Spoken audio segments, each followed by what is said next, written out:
Now,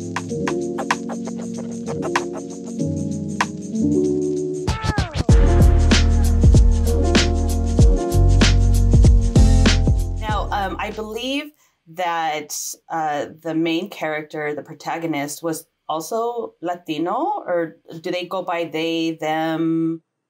So she's trans Oh now. shit. Okay, At trans. the time, though, at the time that they were shooting, to my understanding, they were not binary, but she's trans. She's like fully transitioned as well. Okay, good to know. Thank you. And yeah, and so her name was Benny. I don't know if she goes by Latino. I think she's like of Mexican descent, which Yeah, yeah, exactly, of that heritage. And then to also be non-binary. So there was just so many characters, and I thought that's what made Glamorous so awesome, that you're introducing not only non-binary, but also from people of different backgrounds and origins that all come together because you guys are intertwined in a certain way. And that's supposed to be maybe those that are not quite accepted yet, but like the misfits of what is that called in that Santa Claus film, the misfit toys, the island of the misfit toys, right? oh yeah, Yeah, but that's how I saw it. But it actually, the writing was really good. The production value was awesome because a lot of shows that Netflix does have, they don't have that production value. Like Selena, a lot of people complain that they didn't have that production value that you would see in Glamorous, yeah. And so I think that was very groundbreaking, very interesting. What were your thoughts as, you were going onto set and playing who basically I think you are in real life? Is just like a sassy type of individual with sage advice. Yeah, I mean, it was really fun. Like when we got there, like there's a lot of scenes in the office, obviously, but the whole thing was built on like one huge warehouse. We didn't shoot like on an actual soundstage. It was like in like these like big warehouses, just because of how big the set was. And the office one in particular, everything was interconnected because they liked to do these like sort of long tracking shots, like where they're walking around without any breaks. So that was really cool to see, like a huge office building. Like it was like 2 stories that you could walk up and do everything. It was really, really cool. That was kind of wild, like to see like that kind of production design for a show that like you said, like arguably could have been put off to the side.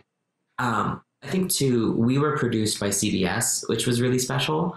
CBS and Netflix make a lot of things together, but like, again, to have 2 big studios come together to make a show like this was part of what gave us like a big budget. I don't know if we're like a huge budget, but like that something that delivers that. So that was fun. And I think being in a show, like you said, that was like full of diverse people, because it wasn't just, one person of color or one queer person or one Latino person.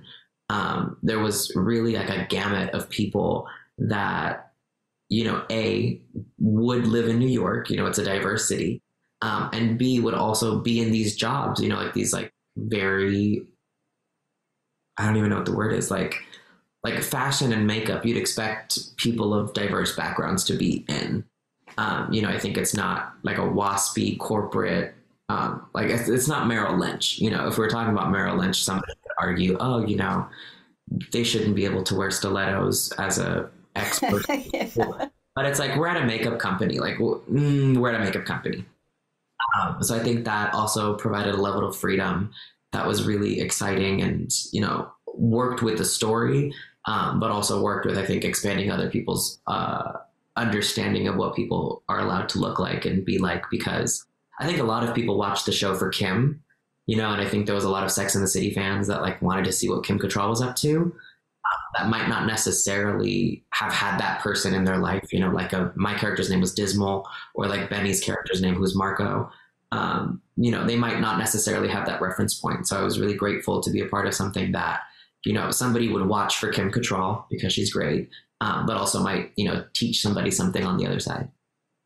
But it's interesting because Kim Cattrall didn't seem like a lead to me. She seemed more like, someone that was a bit in the background, like not the main character, but a co-character, like, you played. And I feel like she allowed for the other characters to come in and get the spotlight, which I think is amazing because a lot of actors don't do that. They're like, this is my name. I'm going to keep the spotlight, and that's for me. So that was very special, I thought. Yeah, I mean, she was so generous, and I think either in the ways that you described, but also just like on set was just really nice and really kind. And, I think we all understood that the story was the diversity. And so I think it was big of Kim to, let that also be the thing. Because, as a straight white woman, there's not that much you can do in that sense. But I think, allowing us to do what we do and allowing us to, be there with her and her be with us was, really exciting.